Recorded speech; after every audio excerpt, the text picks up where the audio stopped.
Mark Scaife, who is always in a class of his own at Adelaide's Mallala Raceway. The teams and drivers have appreciated the mid-season break in competition. Now it's time to rekindle the V8 flame as Seven Sport welcomes you to South Australia and round 8 of the Shell Australian Touring Car Championship.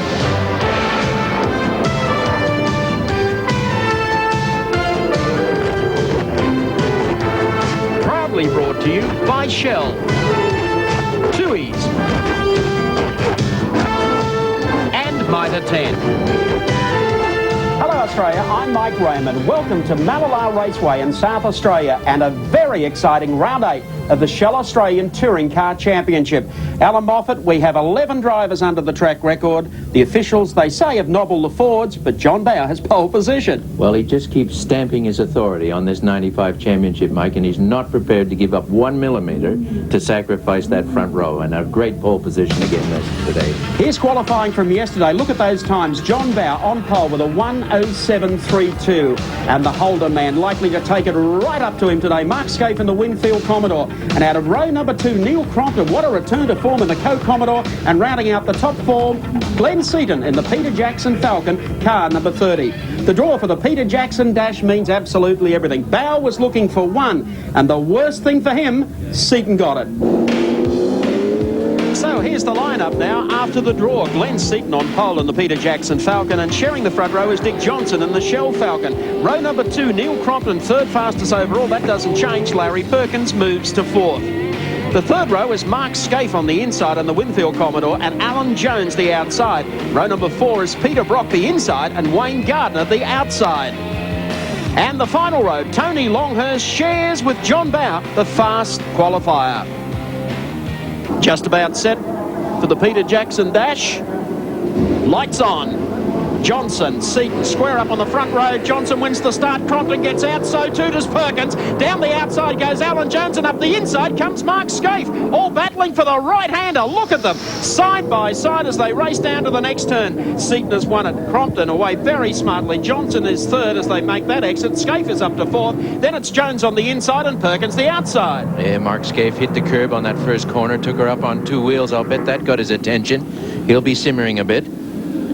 Lightning start too from Neil Crompton. Great return to form with the Coke team. But look at the Shell Falcon just sitting back there. John Bower, the fastest qualifier yesterday, shuffled back to 10 in the pack draw.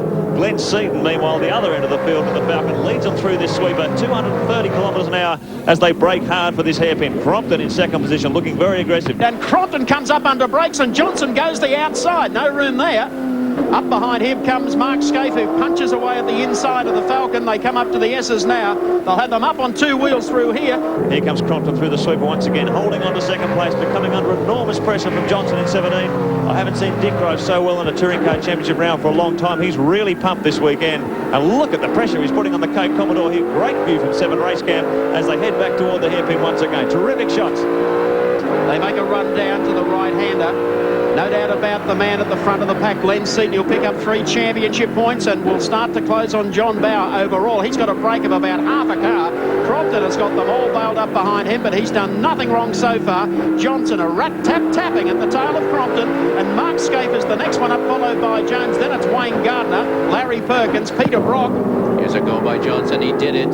Set him up. Sporting move by Wayne. Yep. And Scaife just muscles the inside of the Winfield up the inside of Crompton's rear quarter panel.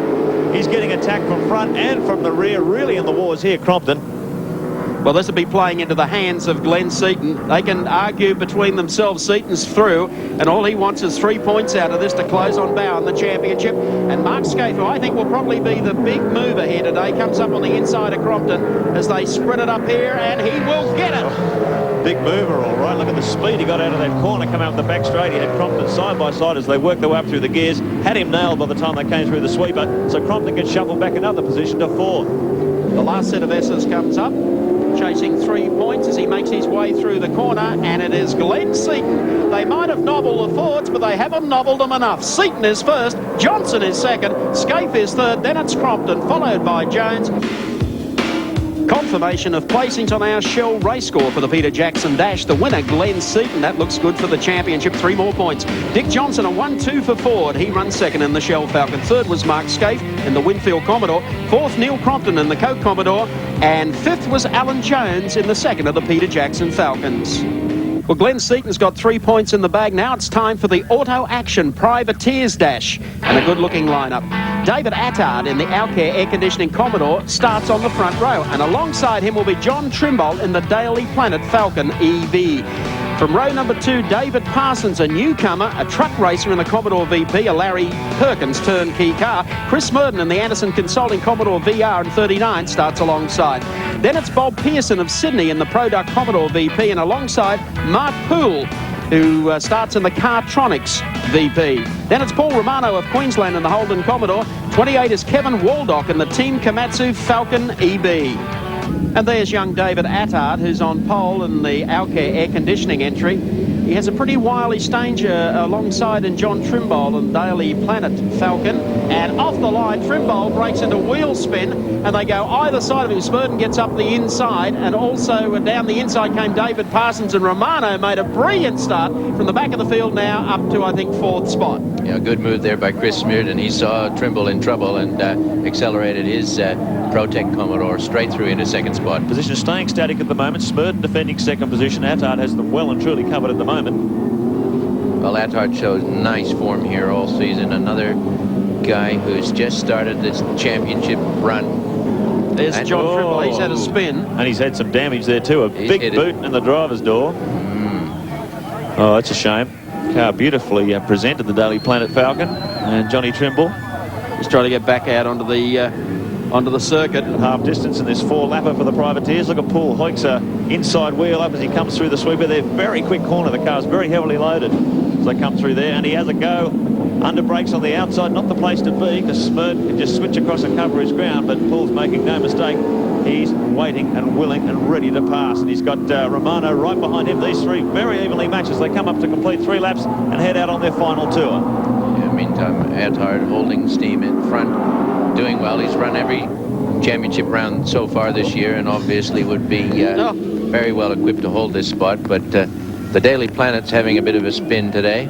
But David Attard gets away from them. That's out to probably 4 or 5 car lengths as they come down the back straight for the final time to the right-hander. It's still close for second, though. They all close up here under brakes. Actually, they all close up on David Attard under brakes. Through the S's for the final time. Checkered flag about to be unfurled. And David Attard comes out of the final corner for Auto Action, the Privateers Dash. He gets across the line. Smurden in for 2nd place. Mark Poole is 3rd. Paul Romano finished back in 4th spot. A great race. Let's go down to Marco Slow. Yeah, thanks, Mike. 2 big winners this morning in the Peter Jackson Dash for Cash and indeed the Auto Action Privateers Cup. At first, Glenn Seaton, victory in that great drive. And I guess that's a really important chance for you to check out how the other guys are going to be running in the heats today.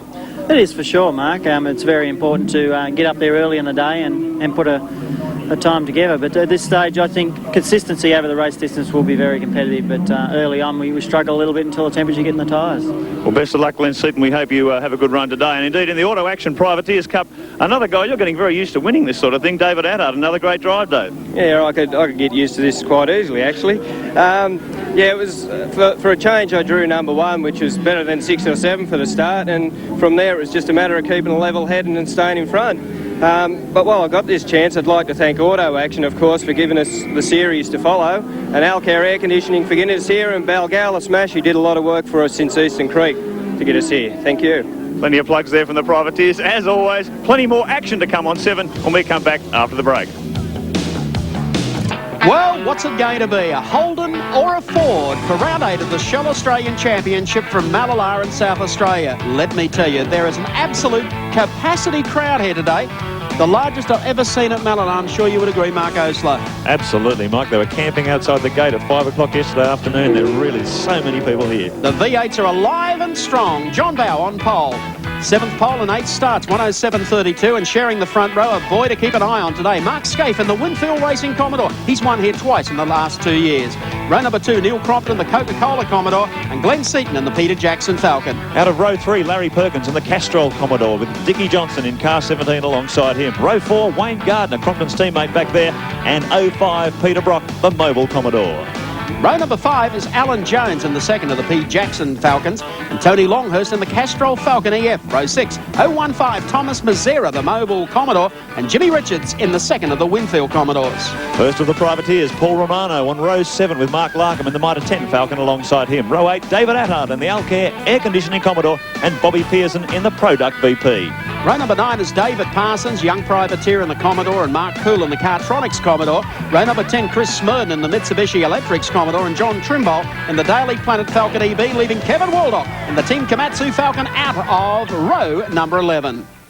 Holden versus Ford, the square up. Race 1 for round number 8. John Bow in 18, and the man who's won here the past 2 years, Mark Scaife in the Winfield Commodore. Set to go at Mallala before a capacity crowd, and Bow wins the start at Crompton.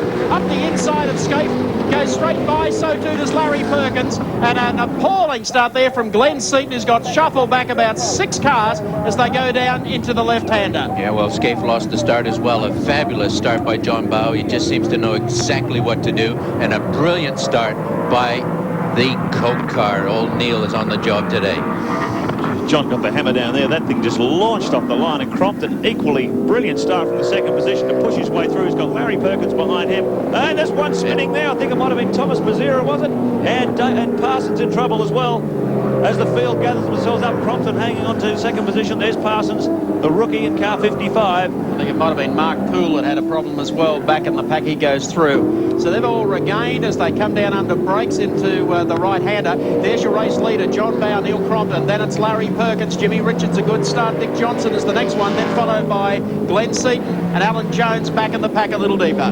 Get the impression that may have been Peter Brock at the back of the pack there. It was a mobile car, Mark, for sure. Just not sure whether it was Brocky or Mazzera. They come in to reel off one. Bow, the order over Crompton. Perkins is the next, followed by Richards. Then it's Johnson, Glenn Seaton, Wayne Gardner. A gap back to Longhurst. Then Jimmy Richards. Peter Brock in all sorts of trouble at the back of the field. It was Brock who spun sideways there. He's back in last position. And for the man trying to track down John Bow's 32-point buffer in this championship, that is a critical blow. Yes, he can kiss today's activities goodbye. He'll be mad about that, but he'll sort you out. Some great pictures there at the Castrol race camp.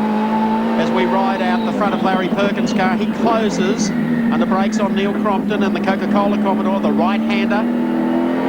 Now it's a straight run before the right-hand curve as John Bow and the 18 Shell FAI Falcon starts to open it up by another couple of car lengths, and Crompton finds that Larry Perkins and Mark Scaife are right behind him to keep him company. Well, there may be some people at home wondering where the Coke Commodores have come from all of a sudden, and Scaife sneaks through on the inside of Perkins under brakes there, so he's making a move through the field too. Moves up into third position ahead of Larry and Perkins. Not going to let him go. Sneaks up on the inside as they come through the sweeper down toward the braking area once again, but Scaife on a charge. Larry Perkins, we're with him with Castrol Oil's race cam up behind the Winfield Commodore VR as now Scaife tries to zero in on Crompton. Yeah, well, Mark would have been mad at himself about that poor start, but he's obviously knuckled down and said, I know what to do for the rest of the race, and up to third already.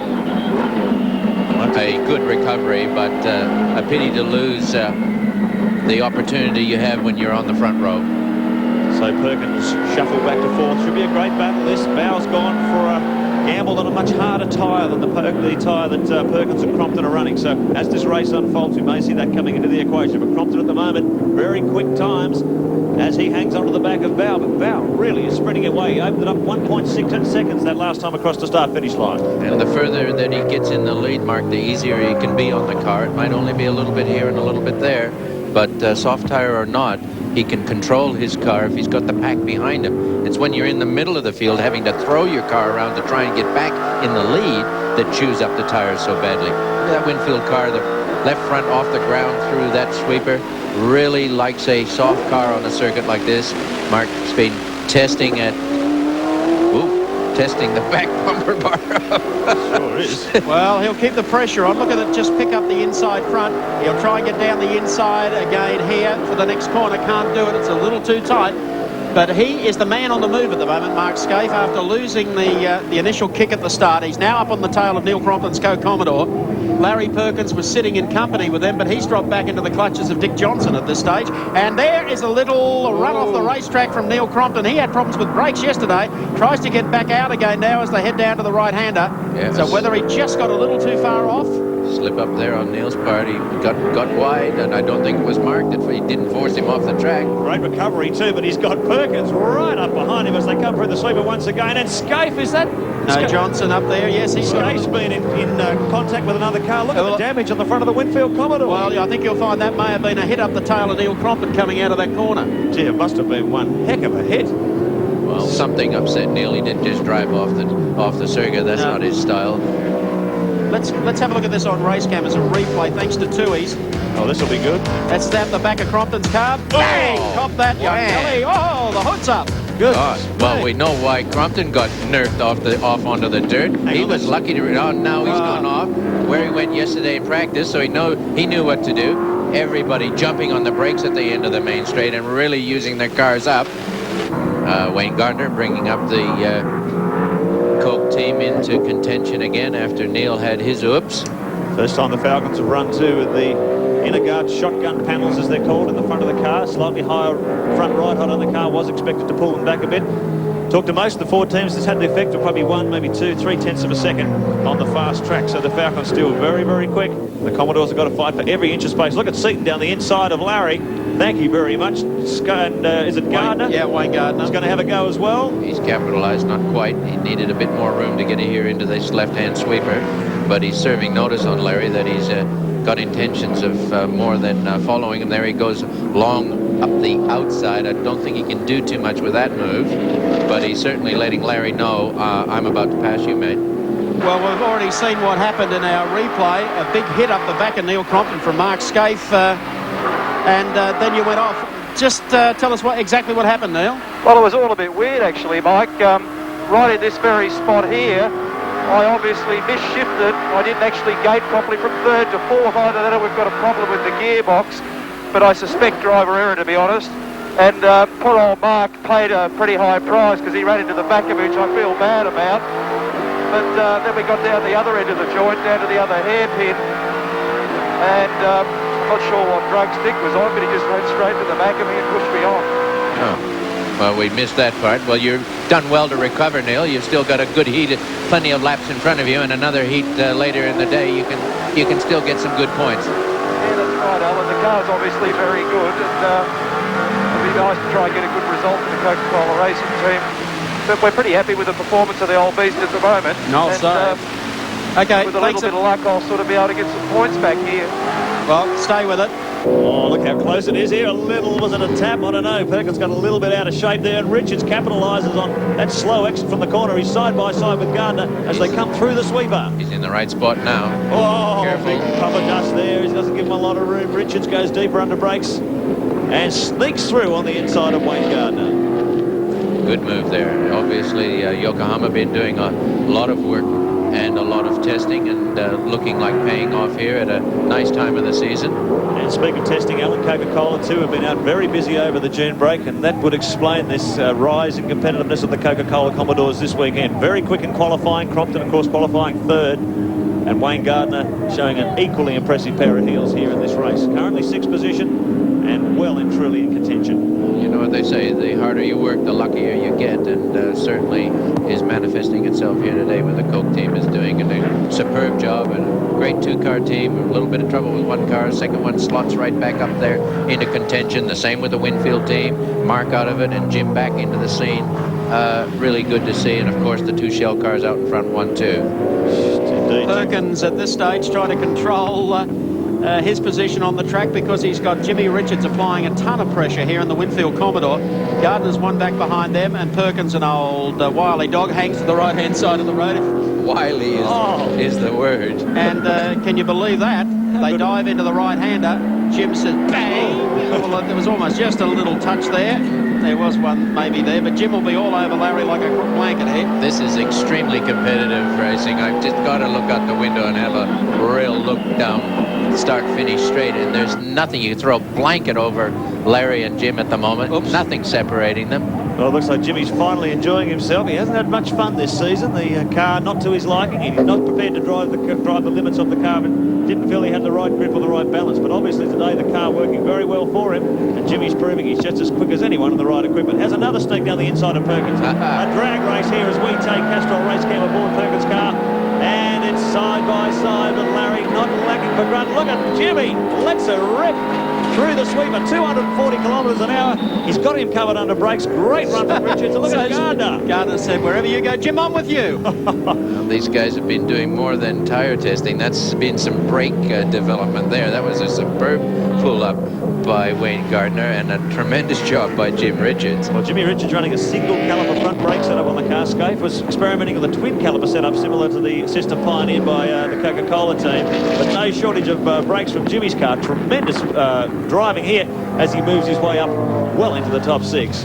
John Bowe needed a race win here today almost to lock up the championship for round 9 to come at Wanneroo next weekend, and of course the grand final at Sydney's Oran Park Raceway the first weekend in August. And here's how they run at Mallala. Heat number 1, John Bowe, the race leader. Teammate Dick Johnson doing a heck of a job as rear gunner. Glenn Seaton and the Falcon, and they've nobbled the Fords, don't you believe it. Jim Richards runs in 4th, and 5th is Wayne Gardner.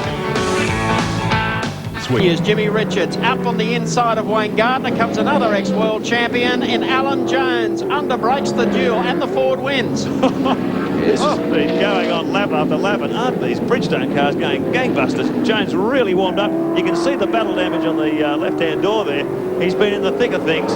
Thomas Mazira moves up behind them. Perkins is dropping back through the pack, which sort of worries me just a touch about the Dunlop runners here today. Yes, I think Larry may be a little bit concerned there about his choice of tyre, but certainly here Alan Jones, who worked hard and drove very well to get 9th position qualifying time yesterday to stay in the top 10 convincingly for the Peter Jackson team, and here starting now his harassment of Jim Richards. There you go, another drag race.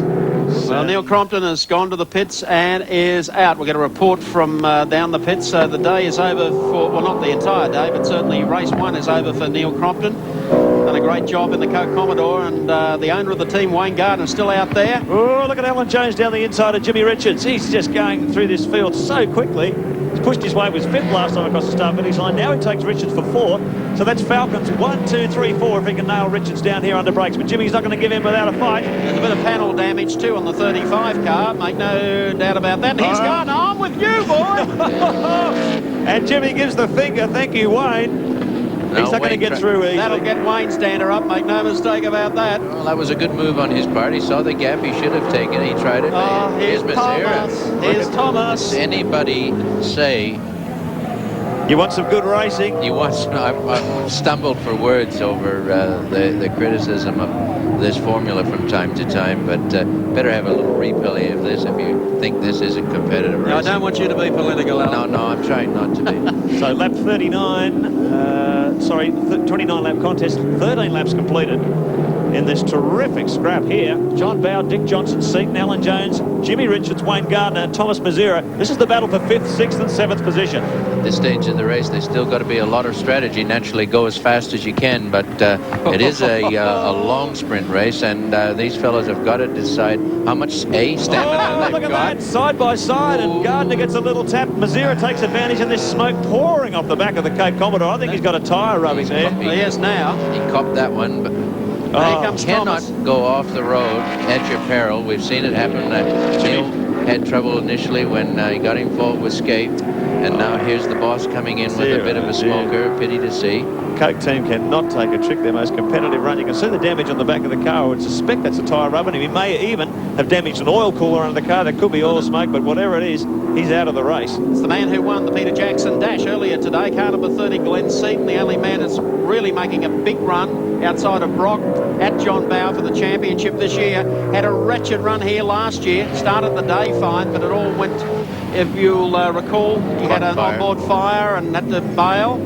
Well, he's ready to go. Take it one more after Dick if he can get a shot at him here. And Dick's got the widest Falcon you've ever seen. Well, this is a pretty interesting battle too. Dick Johnson is running these new batch of UK tyres which arrived just during the week. The first run he's had on in a race situation, and he is matching Seaton now on his proven rubber combination. And not only 10th that, for 10th. and not only that, but they're both gained on John Bowe. Seaton nailed him in the S's. I don't know whether Dick just Well, Seaton's been climbing away hesitated on the for a back of second. it. Yeah, Seaton is very close. He's certainly shadowing John. Watch for them here. this is going to be an interesting couple of laps coming up here. Oh, sneaks up the inside. Now, it's critical here that Bow doesn't lose his cool and just gets some points. He's got to just, now with Brock out of the picture, all he has to do is keep stringing together good points. Yeah, it's the last thing we want to see, is braking this time, braking. And I think John Bow may have twigged to that, actually, Alan. He knows the championship is in view. He pulls up the inside, but Seaton has him well and truly covered. He did for a moment, and then Bow thought, damn. I could have held him off there, but there's... I think after that move there coming onto pit straight, John thought that Glenn was definitely serious about passing, and he doesn't want to damage his car. He knows he has to finish to win. Look at this, Alan Jones. What's he done now? He's taken another 1.5 seconds out of it. He's really getting very close to Johnson here. John Bow sitting in the protection of his team boss. Glenn Seaton still in front, but Peter Brock is the man who is also going with Jones. Absolute gangbusters here. He's just there. He is in shot. Yep. Look at the amount of ground he's made up over this race distance. Now the pair of them here, Brock and Mazzara for the Mobile Telecom Telstra operation. We don't know whether it's Telecom or Telstra anymore, but we'll have to figure that one out in due course. And also Brock will be mindful of the wherever he finishes in the first heat is his starting position for the second. If he can muscle his way up toward the front, he's going to be looking very good. David Attard. Uncharacteristic spin there by David Attard, but tyres could be starting to let him down. Well, Brocky's on the move in 05, so it's tightened up here, the championship points. Brock needs a haul of them to pick up some ground on John Bow and the championship itself. Seaton's already made his move. Well, the buffer coming into this. Oh, look at Jones down the inside of Johnson. Boof. Yes. A little tap there to let him know he's well and truly coming through. He shoots out of there like the Apollo. There's 11. Brock. And Brock came through as well. Johnson got really crossed up there. So Johnson gets shuffled back. Brock's able to capitalise. He's down the inside of Jones. They're side by side as they come down toward the start. The braking air at the end of the straight. Unbelievable stuff from Brock. Look at the spectators. They've all come alive. Johnson's back. You want to play that game? I can play it too. Well, he's got back in front of Jones, but the man who's threatening the points table is Brock. He's the one who slipped through the net, and he's coming right up behind Bow. 25 laps down on this 29 lap. And look at Jones. He's got a tyre rubbing too. Yes, a little bit of body panel work here. Rocky on fire. He's got some of that Northern Territory bull dust in his lungs. I think he's trying to blow it out here today. Well, he's allowed Mazzara to go through and take the battle up. There's nothing Jones can do in the way of points. All he wants to do, Brock, is pull in John Bow and pass him and keep this championship alive. 26 laps down, 3 to go. Not a lot of real estate to play with. Just under 10 kilometres of racing left. Johnson, I don't think he's going to be able to do anything about Brock, even though he may be able to hang on to him. Look at the lap times. He's going very much almost as quick as Brocky. He did a pretty good job on Alan Jones. I think he's more than happy to do one on Brock. Well, let's see if he can hang with the back of Brock's HRT Commodore. No lack of squirt from the DJR Falcons. We've seen that this year. There's 7.1 seconds is the lead he has over John Bow at the moment. There's Bow. Yep. Brock trying to zero in. Look how deep he goes on the brakes. Bow moves over to cover his tracks. He's got every right to do that. Oh, of course he has. So Brock, and he's in the shell sandwich now. What a fascinating contest this is. Forward, Holden forward. Brock taking on the Falcons in the final laps of this opening heat. Well, Brock will be looking down the inside here, and there's no use going to the outside because Johnson will be Johnson will be up on the inside. So if you're going to make a move, you're going to have to make it a very, very decisive move when you attack Bow because Johnson's going to shut your options off. The crowd along pit straight, you can see them jumping on the spot. They're getting very excited. Dick Johnson, Dunlop Race Cameras, we take you into the heart of this battle. You can see his teammate under there coming under fire. One slip from Bow and Brock will be through. Look at Mazzara. He comes up to have its 2 Holdens, 2 Fords. John Bow does drive superbly under these conditions. This is reminding me of Winton when he held off the field just so very well. Brock up on the inside, nothing there. Now you watch Dick if he can. He'll get up the inside. Oh, look Brock's on the grass. So too was Dick. Well, he's had 20,000 kilometres of driving through the dirt. It's not going to change his mind here. He sticks 2 wheels up on the infield. And look at the amount of power from the DJR Falcon. He can hold Brock in a straight line. Let's see what happens under brakes. No doubt John Bow will duck down the inside. He has. And he's gone on the anchors very early. And Brock has been able to sneak through. That's right. Superb fashion. Just a superb move. Listen to the crowd, will you? They're cheering all the way around the track. They can't believe this. Let's not take anything away from Thomas Mazzara, who's also shadowing the second of the Shell cars and done very well to maintain his position here in this field.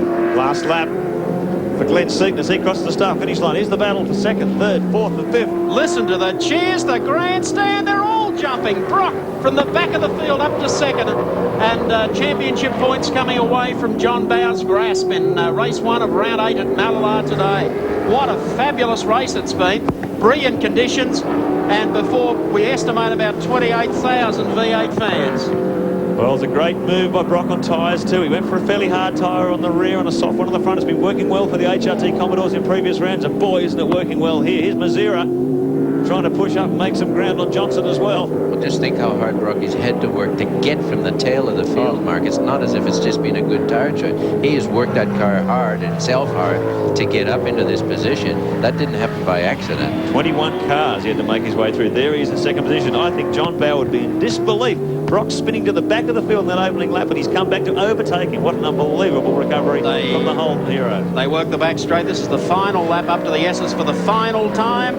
Car number 30, Glenn Seaton, was a shocker here at Mallala last year, and that championship chase after Bow is on the boil again. The final corner, crowd to their feet, and they've done it. Seaton across the line, and the Peter Jackson Falcon, followed by championship runner-up so far Peter Brock, and then John Bow, Dick Johnson, next followed by Thomas Mazera and Alan Jones.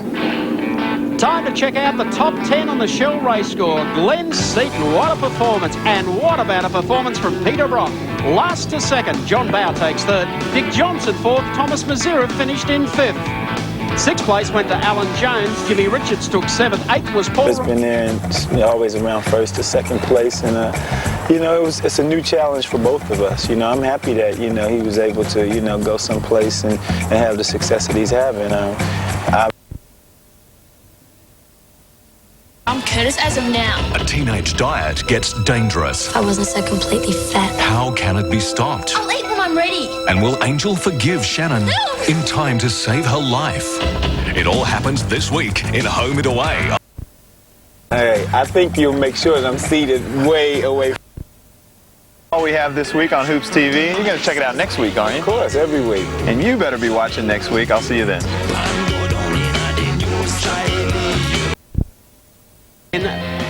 Tool sheds full of 5,000